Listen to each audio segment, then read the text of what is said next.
Hello, I'm Gordon Jackson, and I narrated Anthony Weathers' book, Why Ruin Another Life? This compelling book captures a variety of traumatic experiences that one family endured over time. In fact, over time to the point that it impacted more than one generation.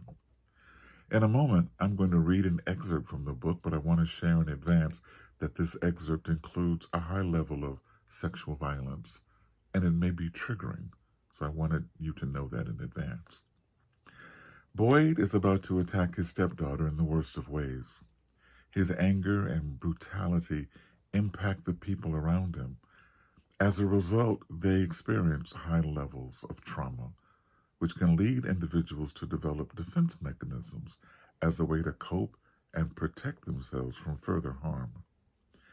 One common defense mechanism is emotional detachment, where individuals may suppress or distance themselves from their true emotions in a way to shield themselves. In addition, the fear of vulnerability and the perception of expressing emotions as a sign of weakness can stem from the experiences of past trauma. As a consequence, some often associate opening up with potential harm or rejection, and so they don't, and may develop a facade of coldness or unapologetic behavior to create a protective barrier. When you make the time to examine what we may hear about celebrity relationships, for example, in 2024, we can see how the book Why Ruin Another Life is both relevant and real and encourages us all to think. I'll read that excerpt now. Boyd and Raylene are in her room. Raylene is laying in her bed. Boyd walks in the room and slams the door. He stands by the door a moment before he speaks. "Who that boy?"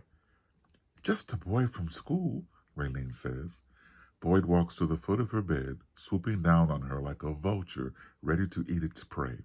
"Believe me, he want to be more than a boy from school to you." "No, he don't. He got a girl." "For that type of boy, one gal ain't enough. You've been messing with him behind my back, ain't you?" "I'm not fooling with nobody else," Raylene replies in frustration. "Why is he always coming round here then?" "Teacher tells him to come," Raylene says anxiously. "He been screwing you?" Boyd responds with a cold absence in his eyes. "No, I don't even like him like that," she says with intense desperation. "I've been with nobody but you." Boyd hesitates. "Oh, so you saying that if you did like him like that, you would have no problem screwing him?" "No," Raylene replies in a muddled voice. I didn't mean that. I mean, I'm true to you." Boyd rips the covers off the bed. "True to me? Girl, you think I'm stupid? You have all these boys come round here and you think I'm stupid enough to believe that you do nothing to lead them on? My mama didn't raise no fool. I know your pretty girl will get tired sooner or later with just one guy when she can have her pick." As he walks closer to her, Raylene puts up her arms, shielding her face. "I don't be messing with nobody but you." "Get up," Boyd says, vigorously grabbing Raylene by the arm. He pulls her out of bed. As he loosens his grip, he says, "Take your panties off." Raylene nervously pulls her underwear down.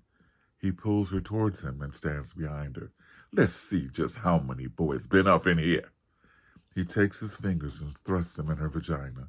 Raylene cries in agony and begins to scream, but Boyd puts his hand over her mouth and muffles the sound. He tightens his grip. I'll stop there. Read Why Ruin Another Life by Anthony Weathers.